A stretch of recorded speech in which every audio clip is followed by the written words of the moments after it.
నీకో తెలుసా, నీకో విషయం చెప్పాలనుకుంటున్నాను. నువ్వు అనుకుంటున్నావు నా జీవితం ఎవ్వరికీ ఉపయోగకరంగా ఉండట్లేదు అని. అయితే అది అక్షరాల అబద్ధం. ఎందుకో తెలుసా, నీకోసమే బైబిల్ గ్రంథంలో దేవుడు ఒక మాటను రాసి ఉంచాడు.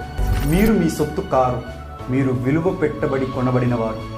నువ్వు అనుకున్నావు ఇప్పటి వరకు నా జీవితం ఎవరికీ ఉపయోగకరంగా లేదు కాబట్టే నేను నా ఇష్టానుసారంగా జీవించి నా జీవితాన్ని పాడు చేసుకుంటున్నాను అంటున్నావు. కానీ నిన్నొక్కరు తన విలువైన రక్తం చేత ప్రాణాన్ని పెట్టి నేనొకరు కొనుక్కున్నారు. ఆయనే నేను ప్రకటిస్తున్న ప్రభు అయిన యేసుక్రీస్తు.